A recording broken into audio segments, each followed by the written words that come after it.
നവമസ്കന്ധത്തിലെ സോമവംശ പരമ്പര എന്ന ഹെഡിങ്ങിൻ്റെ ഭാഗം 4 ഇന്നത്തെ വായന. ഇതിൻ്റെ ഒരു ആമുഖം പറയാം. യയാതിയുടെ മൂത്ത പുത്രനായ യദുവംശത്തെക്കുറിച്ചാണ് ഈ കഥയിൽ വർണ്ണിക്കുന്നത്. ഈ വംശത്തിലാണ് ഭഗവാൻ ശ്രീകൃഷ്ണൻ പിറന്നിരിക്കുന്നത്. ഈ യദുവിൻ്റെ 4 പുത്രരെയും അവരുടെ വംശവുമാണ് ഇവിടെ വർണ്ണിക്കുന്നത്. ഈ വംശത്തിൽ കാർത്തവീര്യാർജുനനെയും അദ്ദേഹത്തെ വധിച്ച പരശുരാമൻ്റെയും കഥ വിശദമായിട്ട് പരശുരാമ അവതാരം എന്ന ഷോർട്സിലിട്ടിട്ടുണ്ട്. കാണാത്തവർ അത് കാണുക. ആയിരക്കണക്കിന് പുത്രന്മാർ ഉണ്ടായിരുന്നതിൽ യുദ്ധത്തിൽ 5 പേർ മാത്രമാണ് ശേഷിച്ചത്.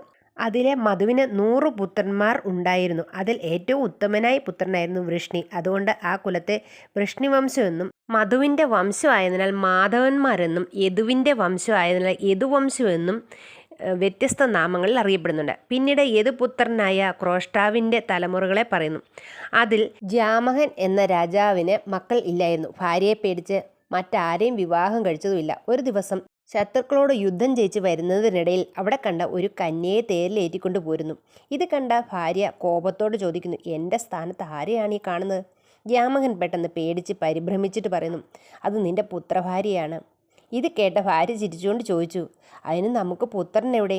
രാജാവ് ഭാര്യയോട് പറയുന്നു, ഞാൻ തപസ് ചെയ്യാൻ പോവുകയാണ്, അങ്ങനെ നമുക്ക് പുത്രനും ഉണ്ടാകും, അവന് കൊടുക്കാം ഇവളെ. ഇത് പറഞ്ഞ് ജാമഹൻ ഘോര തപസ് ചെയ്യുന്നു. അങ്ങനെ പിതൃക്കളും ദേവന്മാരും പ്രസാദിക്കുകയും അദ്ദേഹത്തിൻ്റെ ഭാര്യ ഒരു പുത്രന് ജന്മം നൽകുകയും ചെയ്യുന്നു. ആ മകന് വിദർഭൻ എന്ന് പേരിടുകയും അവനെ വളർത്തി വലുതാക്കി മുൻപ് പറഞ്ഞ കന്യകയെ വിവാഹം ചെയ്തു കൊടുക്കുകയും ചെയ്യുന്നു. ഇവർക്ക് 3 പുത്രരുണ്ടാവുകയും അവരുടെ വംശപരമ്പരയുമാണ് ഇവിടെ വർണ്ണിക്കുന്നത്. ആ വംശപരമ്പരയിൽപ്പെട്ട ആഹുകന് ദേവകൻ എന്നും ഉഗ്രസേനൻ എന്നും പേരുള്ള 2 പുത്രന്മാരുണ്ടായിരുന്നു. അതിൽ ദേവകൻ്റെ മകളാണ് ദേവകി മുതലായവർ. ഉഗ്രസേനൻ്റെ മക്കളാണ് കംസൻ മുതലായവർ. ദേവകൻ്റെ പെൺമക്കളെ വസുദേവരും ഉഗ്രസേനൻ്റെ പെൺമക്കളെ വസുദേവൻ്റെ അനുജനും വിവാഹം കഴിച്ചു കൊടുക്കുന്നു. ഇവിടെ വരെയാണ് ഇന്നത്തെ വായന. ഓം ഗം ഗണപതേ നമഃ. ഓം ഗും ഗുരുഭ്യോ നമഃ. ഓം നമോ ഭഗവതേ വാസുദേവായ. ഉത്തമമാകും യദുവംശത്തെ ചൊല്ലിടുവൻ എത്രയും മുഖ്യമത് ചൊൽകിലും ശ്രവിച്ചാലും. യാദവവംശേ കൃഷ്ണൻ വന്നവതരിക്കയാൽ മോദമോടതു കേട്ടാൽ മുക്തിയും ലഭിച്ചിടും. ധന്യനായതുവിനു നന്ദനർ സഹസ്രജിത്തെന്നവൻ ക്രോഷ്ടാനളൻഡിപുവും ഇവർ 4 പിന്നെയാ സഹസ്രജിത്തനയൻ ശതജിത്തും നന്ദനന്മാരും 3 പേരവനുണ്ടായി വന്നു. മുന്നേവൻ മഹാഹയൻ, പിന്നേവൻ വേണുഹയൻ, പിന്നേവൻ ഹേഹയനും ഹേഹയസുതൻ ധർമ്മൻ. ധർമ്മനന്ദനൻ നേത്രൻ തൽപുത്രൻ കുന്തിയല്ലോ. ധർമ്മിഷ്ഠൻ മാഹിഷ്മനും ഭദ്രസേനനും പിന്നെയും ഭദ്രനാ ദുർദമനും ഇങ്ങനെ 4 ജനം. ഭദ്രസേനനു പുത്രൻ ധനകനവനല്ലോ. ധനകസുതർ കൃതവീര്യനും കൃതാഗ്നിയും മനുജാതിപർ കൃതവർമാവും കൃതൗജസും. കൃതവീര്യനു പുത്രൻ അർജുനൻ മഹാരഥൻ. ധരണിക്കേകനാഥൻ സഹസ്രബാഹുവല്ലോ. യോഗീശനായ ദത്താത്രേയനെ സേവിച്ചവൻ യോഗവും അഷ്ടൈശ്വര്യാദികളും വാങ്ങിക്കൊണ്ടാൻ. കാർത്തവീര്യനു സമനായൊരു നരപതി ധാത്രിയിൽ ഉണ്ടായതിൽ ഉണ്ടാകയില്ല മേലിൽ. 85,000 എത്രയും ധർമ്മത്തോടെ വമ്പനാം കാർത്തവീര്യൻ പാലിച്ചാൻ ഭൂമണ്ഡലം. പരശുരാമനോടു സമരം ചെയ്തു നൃപൻ ഹരിലോകവും പ്രാപിച്ചിടിനാൻ അന്ത്യകാലേ. പുത്രന്മാരോരായിരം ഉണ്ടത് ഇഞ്ഞവരെല്ലാം ചത്തിതു സമരത്തിൽ. 5 പേർ ശേഷിച്ചിതേ. ഉത്തമനായ വൃഷ്ണി മധുനന്ദനല്ലോ. പുത്രന്മാർ മധുവിനു 100 പേരുണ്ടായി വന്നു. അന്നല്ലോ വൃഷ്ണികളായി വന്നിതു യാദവന്മാർ. പിന്നെയും മധുമൂലം മാധവന്മാരായി വന്നു. പിന്നെയും ക്രോഷ്ടാവിന്നു നന്ദനൻ പ്രജിനവാൻ. നന്ദനൻ ശ്വാഹിയവൻ നന്ദനൻ രുശേകുവും. തൽസുതൻ ചിത്രരഥൻ തൽസുതൻ ശശബിന്ദു. സൽസേവനവൻ മഹായോഗിനാം മഹാഭാഗൻ. വീര്യവാൻ പിന്നെ ചക്രവർത്തിയായി വന്നാനവൻ. ഭാര്യമാരുണ്ട് 10,000 കുറയാതെ. ഓരോരോ ഭാര്യമാരിൽ പുത്രന്മാരുണ്ടു 1,00,000. നേരത്രേ നൃപനുടെ യോഗവൈഭവം ചിത്രം.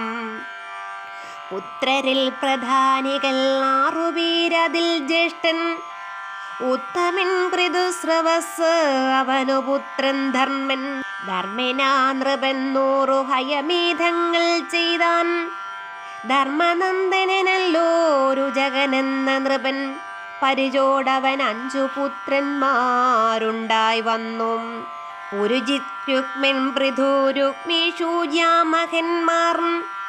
അപ്രജൻ ജാമകനും ഭാര്യയെ പേടിച്ച് മറ്റുൽപ്പല നേത്രമാരെ വേൽക്കാതെ വാഴും കാലം. ജാമകനരികളെ വധിച്ചു തത്ര നിന്ന് കോമളഗാത്രിയാകും കന്യയെ കൊണ്ടുപോന്നു. നാരിയെ തേരിൽ കണ്ടു കോപിച്ചിട്ടവൾ ചൊന്നാൾ. ആരിന്നു മമസ്ഥാനേ രഥത്തിലിരിപ്പതും എന്നത് കേട്ടു നൃപൻ പേടിച്ച് പരിഭ്രമിച്ച് ഇന്നു നിന്നുടെ പുത്രഭാര്യയെന്നുര ചെയ്താൻ. അവളും ചിരിച്ച് തൻ കാന്തനോടുര ചെയ്താൾ. അവനീപതേ മമ നന്ദനെവിടെ പോൽ. ജാമകനതു കേട്ടു ഭാര്യയോടുര ചെയ്തു. കോമളഗാത്രീ തവ നന്ദനുണ്ടായി വരും. അവനു കൊടുക്കണമിവളെയെന്നു പറഞ്ഞ് അവനീപതി ഘോര തപസ്സു ചെയ്തു ശേഷം. പിതൃദേവാദികളും സന്തോഷിച്ചവനൊരു സുതനു വരം നൽകി. ഭാര്യയും പ്രസവിച്ചാൾ. സുതനു വിദർഭനെന്നാക്കിയുമിട്ടു നൃപൻ. സുതനുവായ പൂർവ കന്യയെ വേൽപ്പിച്ചിതേ. കുശനും കൃതന്താനും രോമപാതനുമിവർ പ്രതിധരത്രേ ഭുവി വിദർഭതനയന്മാർ. നന്ദനൻ രോമപാതൻ തനിക്കു ബിഭ്രൂവവൻ. നന്ദനൻ കൃതിയവൻ നന്ദനൻ കുശീകനും. നന്ദനൻ ചേതിയല്ലോ തദ്വംശം ചേതി വംശം. പിന്നെയാ ക്രതപുത്രൻ കുന്തിയെന്നറിഞ്ഞാലും. തൽസുതൻ ഋഷിയല്ലോ തൽസുതൻ നിർവൃതിയും. തൽസുതൻ ദാശാർഹനും തൽസുതൻ വ്യോമനല്ലോ. തൽസുതൻ ജീമൂതനും തൽസുതൻ വികൃതിയും. തൽസുതൻ ഭീമരഥൻ തൽസുതൻ ശകുനിയും. തൽസുതൻ കരമ്പനും തൽസുതൻ ദേവരാതൻ. തൽസുതൻ ദേവക്ഷത്രൻ തൽസുതൻ സത്വതനും. തൽസുതന്മാരായി 7 പേരുണ്ടെന്നറിഞ്ഞാലും. മുന്നേവൻ ഭജമാനും ഭജിയും ദിവ്യൻ വൃഷ്ണിയും. പിന്നെയാ ദേവാവൃദ്ധനന്ദകൻ മഹാഭോജൻ. നിമ്ലോജി കിങ്കണനും ദൃഷ്ടിയും ഇവർ മൂവർ. നിർമ്മലനായ ഭജമാനന്റെ തനയന്മാർ. അതുകൂടാതെ 3 പുത്രന്മാരുണ്ടായി വന്നു. ശതാജിത്ത് സഹസ്രാജിത്ത് അയുധാജിത്തും നാമം. പിന്നെയാ ദേവാവൃദ്ധ നന്ദനൻ ബഭ്രുവല്ലോ. ധർമ്മിഷ്ഠന്മാരായുള്ളോ ഭോജന്മാരായി വന്നു. പിന്നെയാ സുമിത്രാഖ്യൻ വൃഷ്ണിനന്ദനവൻ. തന്നെ അനുജനായുണ്ടായുധാജിത്തും. അനുജൻ തനയനും മിത്രനും ശിനിതാനും. അനമിത്രജൻ നിമ്ലനവനു സുതദ്വയം. മുന്നേവൻ സത്രാജിതൻ പിന്നേവൻ ഭ്രസേനനും. പിന്നെയും ശനിസുതൻ സത്യകനറിഞ്ഞാലും. തൽസുതൻ യുയുധാനൻ സാത്വികിയെന്നും ചൊല്ലും. തൽസുതൻ ജയനവൻ നന്ദനൻ ഗുണിയല്ലോ. അനമിത്രജർ യുഗന്ധരനും വൃഷ്ണിദാനും. തനയൻ ശുഭൽക്കനും വൃഷ്ണിക്കു ഭവിച്ചിതേ. അനുജൻ ചിത്രരഥൻ ശുഭൽക്കൻ തനിക്കെന്നും തനയന്മാരായുണ്ടായി ദ്വാദശമവർനാമം. അക്രൂരൻ സംഖ്യനും സാരമേനും പിന്നെ മുഖ്യനാം മേതുരനും മൃദുവൽഗിരിതാനും. വർമ്മജിത്തെന്നും ദൃഷ്ടകർമാവും ശത്രുപേക്ഷൻ ധർമ്മവാനാകും ഹരിമർദ്ദനൻ ശത്രുഘ്നനും പിന്നെയാകെന്തമാതൻ പ്രതിപാദനും ഇവർ. ധന്യനാ സൽക്കലനും കാലനുമിന്നു രണ്ടായി സോദരി സുചീരയും ഉണ്ടവർക്കൊരു കന്യാം. മേതുര ഗുണനിധിയായി വന്നാനക്രൂരനും ദേവവാൻ താനും ഉപദേവനുമെന്നിങ്ങനെ ദേവസന്നിഭനാകും അക്രൂരതനയന്മാർ. പൃഥുവും വിദൂരതൻ പിന്നെയും നിരവധി പൃഥിവീപതേ ചിത്രരഥനും തനയന്മാർ. നന്ദനന്മാരും ഉണ്ടു 4 പേർ വൃഷ്ണിക്കതിൽ മുന്നേവൻ കുകുരനും പിന്നേവൻ ഭജമാനൻ പിന്നേവൻ ശുചി പിന്നെ കബലബർഹിഷനും. നന്ദനൻ കുകുരനു വന്നി എന്നറിഞ്ഞാലും നന്ദനൻ വിലോമാവു വന്നിക്കും. വിലോമാവിൻ നന്ദനൻ കപോതരോമാവ് അവൻ പുത്രനു തന്നുട സഹനല്ലോ തുമ്പുരുഗാനശീലൻ. അന്തകനുണ്ടായി വന്നു ദുന്ദുഭിയായ സുതൻ തൽസുതൻ ദരിദ്യോതൻ തൽസുതൻ പുനർവസു. തൽസുതനാകുകനും ആകുകീ കന്യകയും ദൈവവിശ്വാസമുള്ളോരാകുകൻ തനിക്കുണ്ടായി. ദേവകൻ താനും ഉഗ്രസേനനും തനയന്മാർ ദേവവാനുപദേവൻ പിന്നെയാസുദേവനും ദേവവർദ്ധനൻ താനും ദേവകതനയന്മാർ. കന്യകമാരുമുണ്ടങ്ങേഴു പേർ ദേവകനും ധന്യയാ ശാന്തി ദേവാ ഉപദേവാം പിന്നെയാ ശ്രീദേവയും ദേവരക്ഷിതതാനും.